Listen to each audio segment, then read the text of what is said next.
Joseph Joestar, the star of this video, he finds himself in a fairly unique position as a weapon stand user, and more prominently as one of the closest things Heritage for the Future has to a grappler. Amidst a roster full of spry young men and women, with ridiculous normals and good defensive play, the geezer traditionally finds himself in a mid or low tier position in most tier lists. That being said, he's still got a lot of tricks up his sleeve, so let's see what the old man has to offer.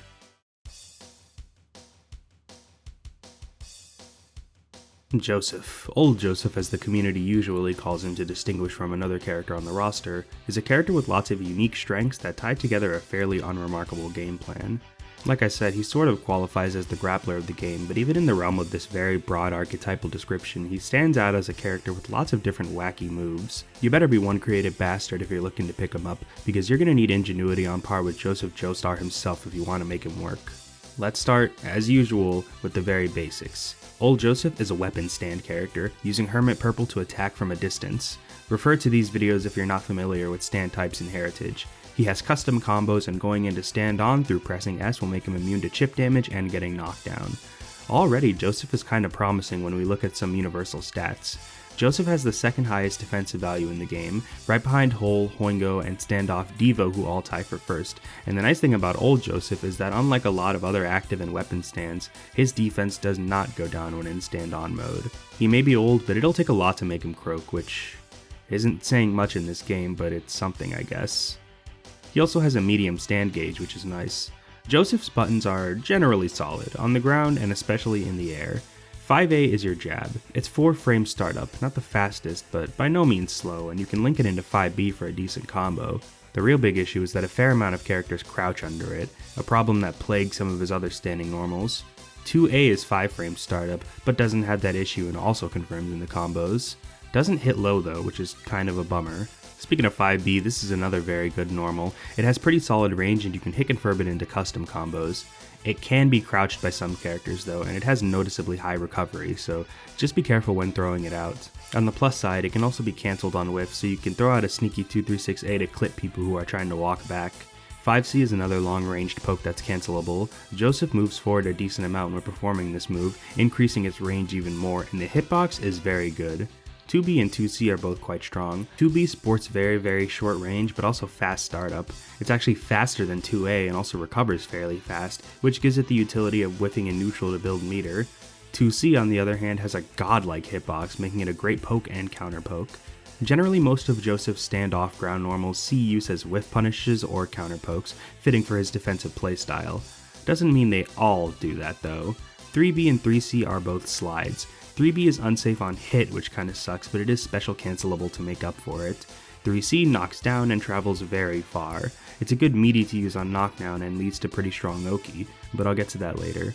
Speaking of unsafe on hit, 6C. It's very slow to start up, and even though it hits overhead, it's minus 13 on hit, meaning that even if it does catch someone, they'll blow you up for it regardless, and it can't be cancelled to make Joseph safe. Even as a round ender to secure a kill, it's just not that good of a tool. In the air we have JC to cover us. Joseph is likely not going to be doing any rushing down, but if you're in the mood to approach, this button's excellent hitbox and fast startup make it your go-to button for getting in, especially from short hops or dash jumps. All around an excellent tool. Other great tools for approaching are Dash 5B and Dash 2A, as they both sport good travel range and lots of active frames. Stand on JA is another excellent air button with high hit stun, making it a great jump in. Joseph doesn't have great anti-airs generally, but stand on JA makes for a wonderful air-to-air to make up for it. Speaking of stand on, let's get into Joseph's. Hermit Purple changes his moveset in quite a few ways. His dash normals become significantly worse in stand on, he gets a 5A auto combo, a proximity normal which is and unfortunately he loses his amazing standoff JC. Also, he's the only character in the game who's able to roll in stand-on mode. Normally that ability gets removed in stand-on, but not for Joseph. Sadly, this roll isn't that good as it lacks invul frames, unlike standoff rolls which are invincible to strikes. More importantly though, his specials change quite a lot, with some pivotal tools only being accessible in one state or the other. First we have 236X, Turquoise Blue Overdrive, the Hamon Chop. This is standoff only and acts as a combo ender and poke.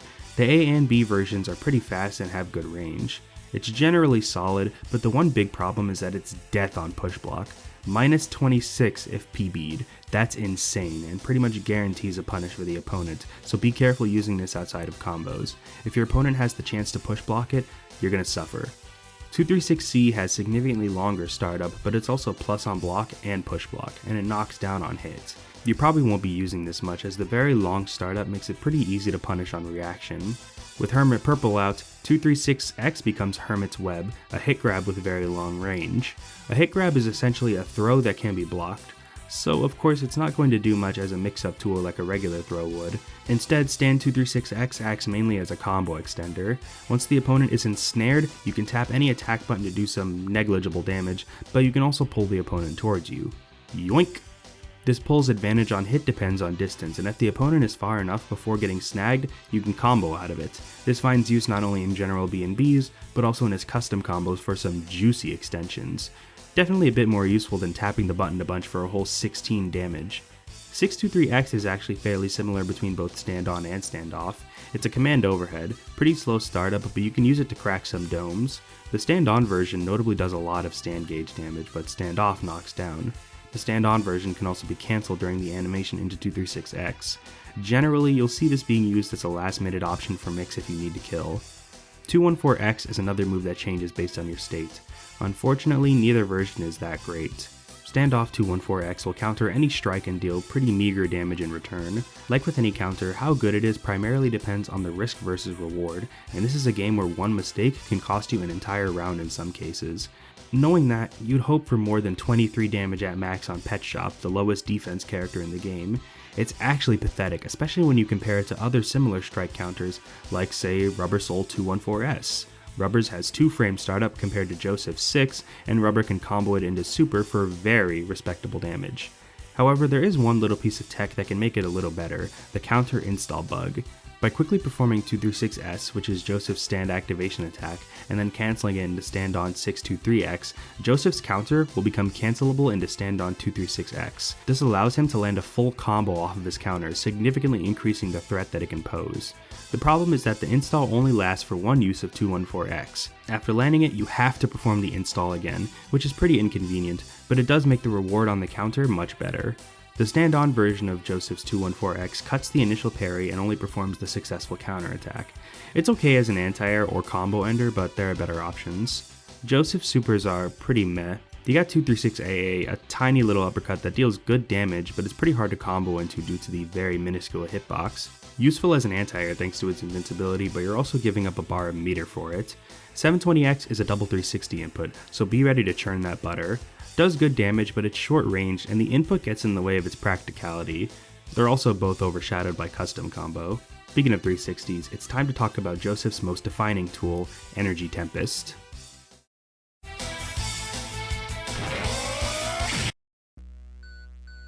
This is Joseph's SPD, arguably his most important move and the reason for his classification as a grappler. It's a 7-frame command throw done with the 360 input that's extremely important to old Joseph for damage and setting up Okizeme. Upon landing it, Joseph will bat the opponent away. The most notable property of 360X is that Joseph can actually combo into it. This is typically done with stand 5A, 3B into 360X. Even though it looks like you should be able to jump and avoid the 360 after 3B hits, this is inescapable. The combo counter may not reflect it, but it is a real combo. What makes this really strong is that Joseph's 360 does unscaled damage, meaning that no matter how long your combo is and how much the damage drops from scaling, the command grab will always do its base amount of damage, which can be anywhere from 18 in standoff and 26 in stand-on to 25 standoff and 35 stand-on, depending on defense values. Custom combo scaling can generally be very harsh even in single hit confirms like you typically see with Joseph, so being able to tack on an unscaled command throw at the end is pretty sweet and generally gives the old man pretty solid damage for 1 meter. You can also use stand 214X as a CC ender if you happen to start your combo against an opponent who's in the air. Landing 360X outside of combos can be a difficult task. It's kind of tough to run strike throw in a game with push block, and 360X has pretty tiny range. Tick throwing, which is when you hit the opponent with a normal that has low block or hit stun and then follow it up with a throw, is definitely something Joseph can do, but it often requires heavy conditioning, and if the opponent push blocks whatever normal you did to try and set up the tick throw, then your attempt is kinda just dead in the water. You can definitely hit it raw out of rolls or even during CC against passive opponents, but most of the time it's just not a worthwhile endeavor. However, 360X does see use in old Joseph's Okizeme. Unlike most normal throws, 360X will score an untechable knockdown on hit, meaning the opponent will have to wake up slowly after getting hit by this throw, something that becomes very significant considering Joseph can combo into 360. After this, Joseph gets to run his Oki game. It's nothing remarkable, but it's still there and can let you get some solid mix. Joseph's Oki is all about making the opponent guess between strike or throw. You either hit them with a meaty, a normal time to hit on a later active frame, or a 360. The most common attack Old Joseph players will meaty with is 3B. It has lots of active frames, so it's pretty easy to make it very plus on the opponent's wake up, and it's special cancelable. You can substitute 3B for other normals though, since Old Joseph does have a fair amount of normals that are very active and act as strong meaty options. 3B can be special cancelled on whiff, so you run the gambit between getting meatied into another CC or into a 360, both of which loop back into more Okizeme. You can also do Okizeme with jumps. Jump in versus 360 is another pretty scary option. You can do left-right mix or threaten with an empty jump 360, which can be pretty hard to defend against. Stance 6C is also a viable Oki option. It's normally unsafe on hit, but when done meaty it becomes plus enough that you can actually link it into 5A for a combo, although this is a one-frame link so it's very difficult. If you can make all the right reads, Old Joseph becomes quite formidable on offense, but there are some issues. Notably, Joseph's Oki is actually vulnerable to reversals. Most Okizeme in Heritage doesn't have that problem. After waking up from a knockdown, there's a single frame where a character cannot do anything except block. This means you cannot perform reversals on wake up. However, this mostly applies to strikes. Against throws is a little different, because every character has invincibility against throws on wake up, 2 frames for player 1 and 3 frames for player 2. Not sure why it's different for both players, but that's pretty funny, so I'm okay with it. You cannot meaty with command throws, which means doing 360X with Joseph will lose to reversals every time. With that being said, you can option select against the most common Joseph Oki involving 3B so that you'll block against a meaty and super against a command throw. Other Oki options for Joseph are harder to contend with, but there are still existing options to OS against them. When facing a lot of characters, Joseph's Oki becomes much weaker because of this, and meter build is so fast in this game that it can be hard to find yourself in a situation where you're pressuring a character who doesn't have at least 1 bar of meter. Now against characters without good wake up supers is a different story, since they actually have to hold the mix, but characters like this are few and far between.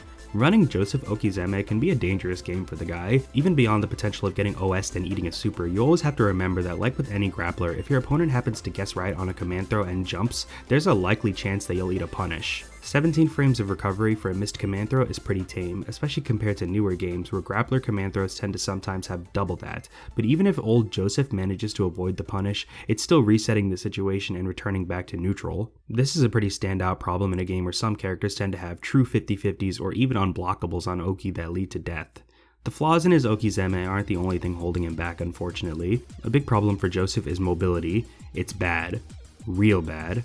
While his walk speed is pretty average, Joseph is one of the few characters gifted with the ability to run forward and backwards as opposed to regular dashing, a luxury afforded only to him and a few others. The freedom of ground movement afforded to him is appreciated, but his run speed is atrocious. This hobbling, slow-ass Scooby-Doo run does not do him any favors and forces him to rely on more committal options for approaching, like his dash normals or jumping. Speaking of jumping, Joseph also generally has poor anti-airs. Many of his normals are either slow or don't have great hitboxes. 214X in both stand-on and stand-off can work, but trying to anti-air with a counter is risky due to the chance of the opponent empty jumping to bait it and then blowing you up, and stand 214X has fairly long startup. Old Joseph also has a tall crouching hurtbox, which just adds to the pain. Also, he has the slowest wake-up time in the game, tied with young Joseph. Generally, your best bet against jump-ins is to go for a buffered guard cancel. His guard cancels in stand-on and off are pretty good, so this is a viable option. Ultimately, his biggest issue is that he doesn't really excel at any kind of offensive playstyle. His Oki may be solid, but he can't really brute force his way into Oki situations because he moves so slow and his buttons aren't that amazing. I know I said he could be considered a grappler, but his playstyle is less about constant strike-throw mix with his command throw, and more about an emphasis on slow and defensive play with whiff punishes and custom combos. Old Joseph can't really rush down or pressure reliably due to his slow movement, so you're going to spend a lot of time waiting for mistakes to capitalize on with CC punishes. You need to be smart and wait for opportune moments and take advantage of every hit you can get. In a way, the biggest flaw of Joseph's Okizeme is that it can be pretty difficult to reach that situation in the first place. He can really struggle to approach against a lot of the top and high tiers, and his mix-ups aren't that great either. In a game like this, Old Joseph is a pretty honest character. which is not how I'd describe most grapplers. However, if you could find that hit, old Joseph can definitely put in the work. His damage can be quite insane, especially if you can catch characters and stand on thanks to stand crush resets, and even if his Oki can be dealt with, he has lots of options to cycle through that can keep the opponent guessing. Generally, the most important thing to remember is to use everything at your disposal, not just to rely on the same 3B into 360X setup. You gotta play smarter, not harder. Use that noggin of yours, and with a little bit of patience, a lot of bit of patience sometimes, you can take this old man to the top, something many of his most dedicated players have and still do to this day. Now that we're done with old Joseph, let's take it back to 1939.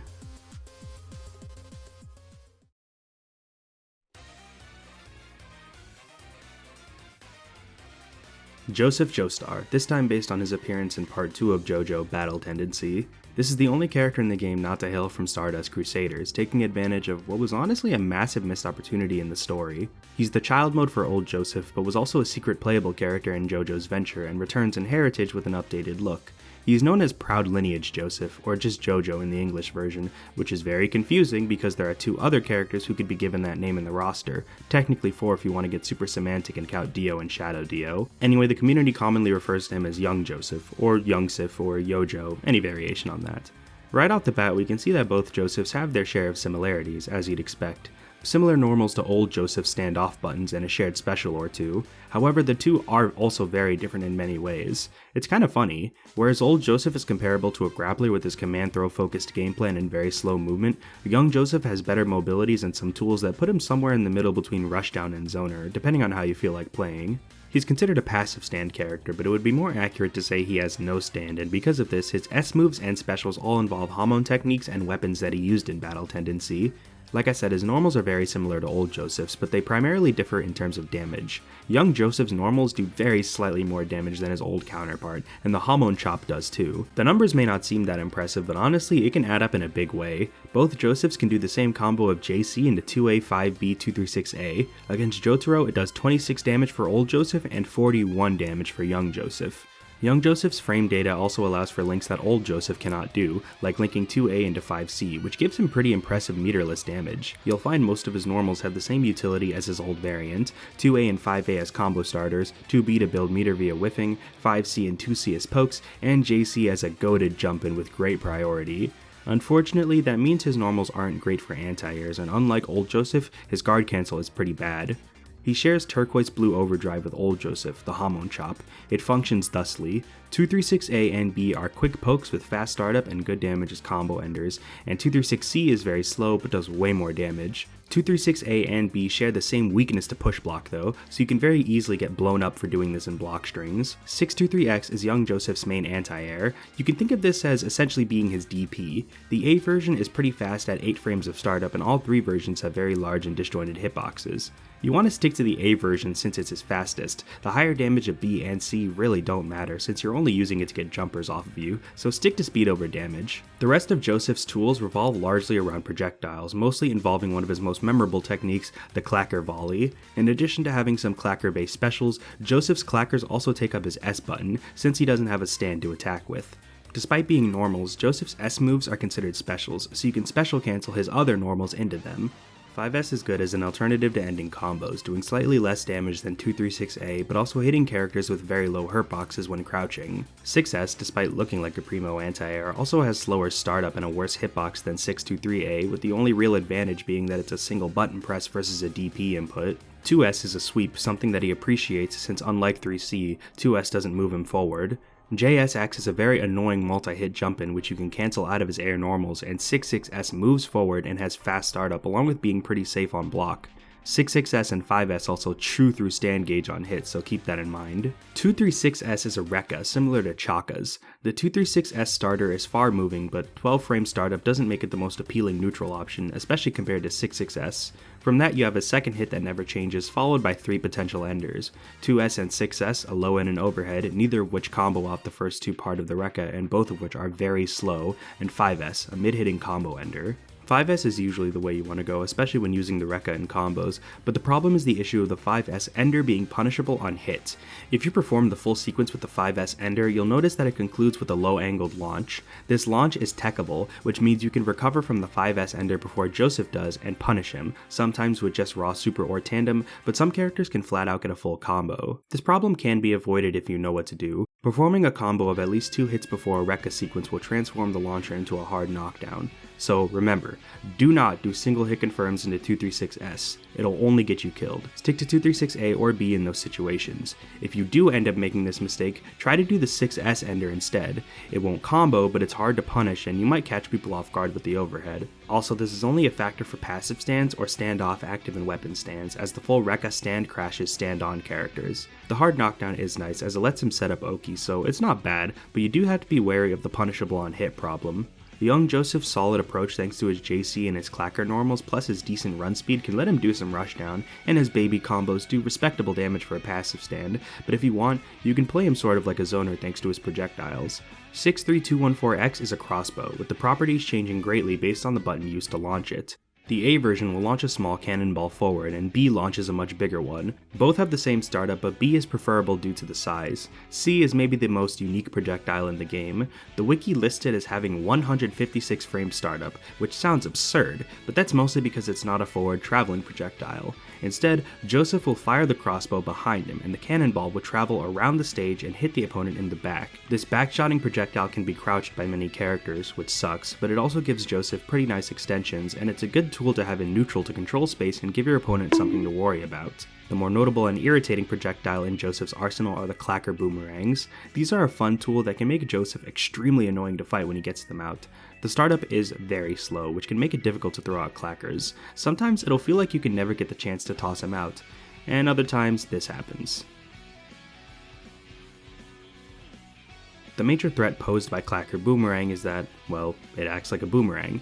If it hits, well then it hits, but if the opponent crouches it or jumps over it, it'll linger on screen for a few seconds before flying back in the same path, all while maintaining its hitbox. If you don't know how to deal with the boomerangs, these things are a godforsaken nightmare. Young Joseph can also use them in his combos, and the solid damage on the clackers can really add up. Or you can use them in your Oki thanks to the high amount of active frames, although this can be hard to set up due to the very long startup. The problem is that no matter how many clackers you toss, they all go away as soon as Young Joseph takes a hit. This really sucks because clacker boomerangs can be ducked or jumped, so shutting down Joseph's projectile game can be pretty easy for a lot of characters. Young Joseph's kit is interesting because you can sort of observe the different ways that people play offense with him. Some Young Sith players lean heavier on enforcing space control and keep away with clackers and crossbows, some prefer to use his buttons for pressure and rushdown, and some mix the two playstyles. Thing is, none of these are really that effective in the grand scheme of things. Young Joseph may have some cool tools, and he is insanely fun, but he's also pretty bad, worse than old Joseph for sure, and usually considered a bottom tier. First of all, he's a passive stand. That's a big strike right there, and his kit being so offensively focused does him no favors either. He's vulnerable to chip damage, and he doesn't have any real defensive tools, which means he can't really maintain life leads as he has no way to turtle or play lame. His clackers being duckable and his projectiles all having such long startup makes his long range shenanigans really easy to shut down if you're paying attention, and his guard cancel being so bad can make him very helpless on defense. Young Joseph can build meter like a fiend, but his supers are generally not great. 236AA is very similar to old Joseph, which means it shares the same use of mostly just anti-airing. He can combo into it, but that usually requires some uncommon starters, like hitting a really deep jump in with JC. His other super, the much more unique and hilarious one, is the Aja Beam. This is a really slow super, but compensates by being the highest damaging single hit in the game, doing 52 damage raw to whole, the highest defense character in the game. And if we can land it against Pet Shop, who has the lowest defense, assuming, you live that long against him, yeah. So, big damage, but the very slow startup makes it nigh impossible to land outside of two situations. Against active or weapon stands in Stand On, you can land Aja after a Stand Crush, which is a version of Stand Crash that occurs on block. If you can catch a Stand On character blocking and manage to crush him, that's a free Aja right there, and Young Joseph generally does good stand gauge damage. Outside of that, there are some supers that can be punished with a guaranteed Aja. Typically these are supers that tend to not be great, like Dio Roadroller or Midler's Stand-On Car Super, so smart players will already be inclined to avoid using them. Some require him to be very close to the character so that he can roll to the other side and avoid blocking, like Midler stand-on car super. It's a good thing these two requirements are so easily avoidable by Midler, because if she does find herself in a position to get the super punished by Aja, well, it's gonna be a lot to come back from. Ouch, gonna need to put some ice on that. Outside of these situations, yeah, good luck landing this shit.